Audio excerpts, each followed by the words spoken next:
श्रीराम समर्थ. अनुसंधानात राहिल्यावर अभिमान गळून जातो. अभिमान सोडून जो गृहस्थाश्रम पाळील तोच खरा परमार्थी. अभिमान सोडल्याने गृहस्थाश्रम चांगला होतो. मी म्हणेन तसे होईल असे कधीही म्हणू नये. अभिमानाच्या पायावर उभारलेली इमारत डळमळीत होणारच. अभिमान हा देहाचा आणि तत्संबंधी विषयांचा असतो. अभिमानाचे मूळच काढून टाकावे, म्हणजे मी देहाचा आहे म्हणतो हेच काढून टाकावे. हा देह माझा नाही हे आपल्याला पटते, पण अखंड सहवासाने आपले त्यावर प्रेम जडते. एकदा देहावर प्रेम जडले म्हणजे मग अभिमान आला. त्याच्या पाठोपाठ लोभ, क्रोध येणारच. अभिमान म्हणजे मी करता ही भावना असणे. ही भावना टाकून काम केले तर व्यवहारात कुठे नडते. आपल्या देहाचा आणि मनाचा फार निकटचा संबंध आहे, पण देह केव्हा तरी जाणार असल्याने त्याला इतके महत्व नाही. नुसता जाडजूड देह कामाचा नाही, आपले मन तयार झाले पाहिजे. मी भगवंताचा आहे हे एकदा मनाने जाणून घेतले म्हणजे मग अभिमान रहित होता येते. नेहमी भगवत भजनात राहण्याचा प्रयत्न करा, म्हणजे अभिमान शिवणार नाही. डोळ्यात पाणी आणून भगवंताला आळवावे, त्याला शरण जावे. भगवंत कृपा केल्याशिवाय राहणार नाही. आपण आपल्या मर्यादा ओळखून वागावे.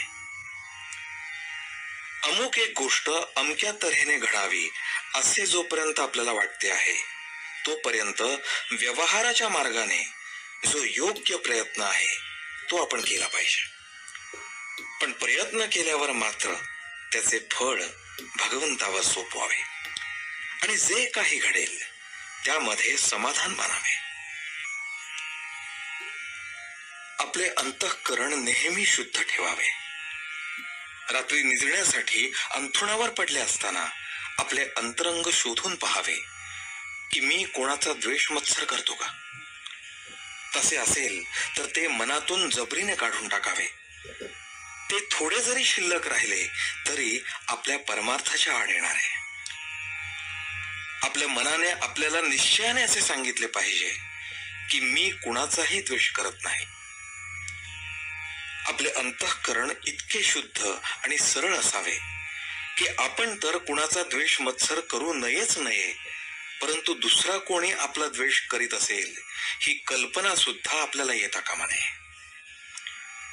मी भगवंताचा आहे या देहाचा नाही असे अखंड अनुसंधान ठेवून आपल्याला भगवत स्वरूप का होता येणार नाही. जो आतबाहेर भगवंताने भरून जाईल किंवा त्या ज्ञानाने भरून जाईल तोच खरा ज्ञानी होय. आणि जाणीव ज्याप्रमाणे देहाला व्यापून असते त्याप्रमाणे भगवंताचे स्मरण ज्याचे मन व्यापून राहील तोच खरा साधक, तोच खरा अनुसंधानी आणि तोच खरा मुक्त समजावा. आजचे बोधवचन. विस्तवाजवळ तूप ठेवले की ते वितळते, तसे नामाची शेगडी ठेवली की अभिमान वितळलाच पाहिजे. जानकी जीवन स्मरण. जय जय राम.